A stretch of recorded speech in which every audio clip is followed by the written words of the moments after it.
For my Zenith project, I decided to continue working on a commission, and I got commissioned to do a children's storybook, like illustrations for it by Miss P, actually, so yeah, you can go.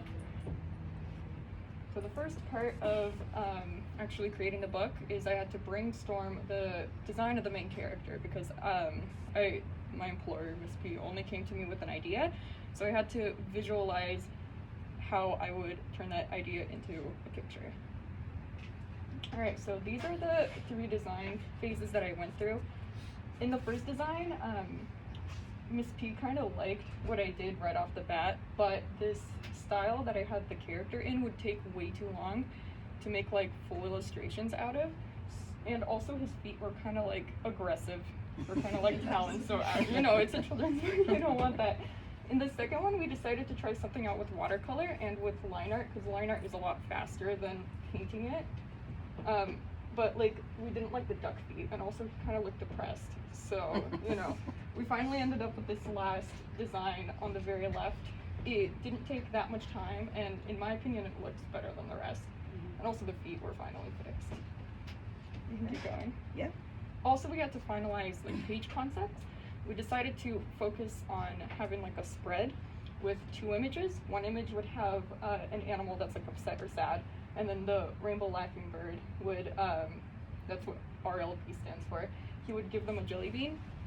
And then on the second page, the animal would be happy, and the rainbow laughing bird would laugh, and like, you know, it's all very happy, very children's book. Alright, the second part was figuring out the process of rendering each page. So first, I would make the sketches. The focus of making the sketches would be to have a good composition, good flow, and good readability. Since you're only working with images and don't have words, you have to focus on making the main characters presentable and stand out from the background, while also trying to express what you're trying to show. My first one, you can see it's black and white, but that took like way too long. So we decided to do a lot faster sketches, but the problem with faster sketches is that like I'd have to redraw it anyway, so I could go over it in more detail later when I render. So we decided to settle on this like combination of like a detailed sketch and also like no tonal difference. Okay. Alright, so this is the process that I did for each page. First, I would create basic shapes using color with a textured brush. I would take a color palette, usually off of colorhunt.co, which is a website that provides like royalty-free color palettes. It's very good. I highly recommend it. And my goal in this stage would be to create shapes that would be readable even without any line art or shading. So like, as you can see, try not to have any colors overlap. And yeah, that's basically it. Okay. The next stage would be to create outlines. What I did with outlines is I would try to put them on places where there would be the most shadow. So like you can see the ear here, and like other places that didn't have enough contrast, in my opinion, I would also put a line there. And then I would shade it.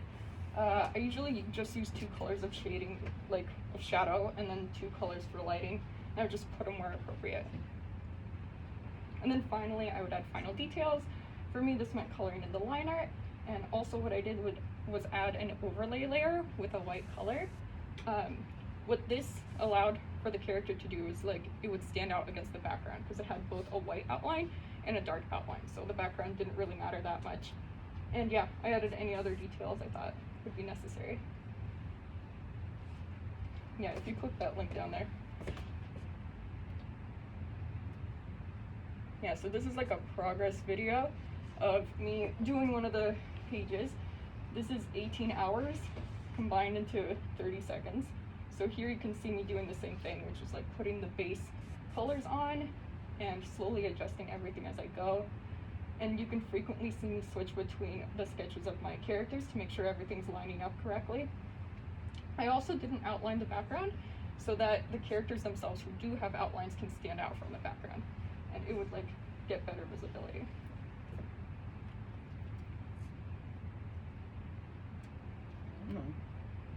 Alright, and this is the final product.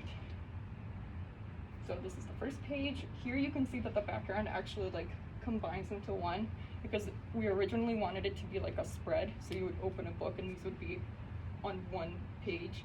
But we decided to go against that, so I didn't follow that rule for any of the other ones.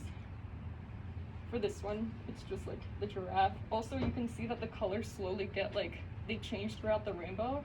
So the first one was more like orange, yeah. And then the next one is more like orange red, and then the next one's gonna be like even more red. Yeah, you can switch. And I didn't have time to finish the second part of this one, so that's all I got done. You got a lot done.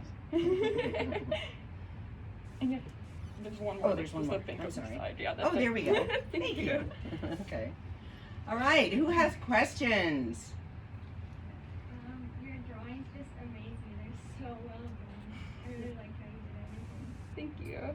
Yeah, it's just comment. Your illustrations are awesome. They look really good, super detailed, and I really like the color palettes as well. I think it fits well. Thank you. Yeah, I really like the detail that you put into it and the color, like the way that the trees in the background like get happier, like even like the back, like tiny things like that make it like the difference so much more like enjoyable. Thank you. It's a very good comment how the background. So you can see the background on this one, the one on the left has the sad trees. They're all hanging down, but the one on the right has the happy trees. And so really you did a stellar job. And how there's this attention to minute little detail that you don't realize is happening until you really look at the images and go, oh my gosh, there's another little thing, there's another little thing. Kind of like watching a beloved movie over and over and you see something new each time. So it's kind of like that. Anybody else? Like what programs did you use to make it? Okay, so I'm poor, so I can't afford Photoshop. So I used Procreate, which is a $10 app for like an iPad, and I did all my illustrations there. But it was very hard to keep everything on one layer. So like, don't use Procreate like I did. Use a better program. But yeah, that's basically what I used. I have another question. Are you gonna be able to see it printed? Because it looks so beautiful. I don't know, it's gonna be probably, there's so many pages. I have to get so much done. There's probably 10 not. creatures, and each creature Has 2 pages. right has 2, and not just like she was saying, not just 2 next to each other. In the book there's the picture, and then there's the pictures on the right, and then on the left is the copy, the writing explaining what it is that they're seeing. So there's really 20 pages. So there's a lot of illustration. So the point is, will it be done? The answer is no, not for you guys to see it, but I will send a PDF of it out to everybody in whatever email you give us, so that at some point you could see it. Is this like gonna be a final book? Like, is this like a project that you guys have been working on for a long time? Yeah, like you could see that these first 2 pages, actually, I didn't do it in time for Zenith because like each page takes 20 hours about. So yeah, I did this starting like December, I think ish is when I started working on it. Yeah, but the last 2 pages I did within Zenith time because I had time to work on it in class, not just outside of class. Where did you pull your inspiration from for each page? Because each of them have so many, like you guys were talking about before, like little details that it's so creative and like unique, and every time you look at the page you notice something new.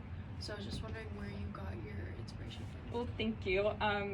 My inspirations came just from like being a little kid. I loved children's books. I like always wanted to be a children's book author or illustrator of some kind. So I just like, there's one book called The Lion and the Mouse, which just consists of illustrations that are super detailed that I really love, and also The Curious Garden, which has really pretty clean gouache drawings that I also really like. But most of the inspirations for these came just from Miss P. She would send me inspirations or like pictures that she liked, and then I would try to like replicate the vibe of them as best as I could. I would like to add that while I did give her the excuse me, the outline idea of the story, and kind of what I wanted to look like, this is all Darya. This is not me. Okay, I wrote the story, but I had very limited versions in my head of what this would look like. So the inspiration 100% came from her. So I just want to make sure that credit where credit is due, for sure. Okay. Anybody else?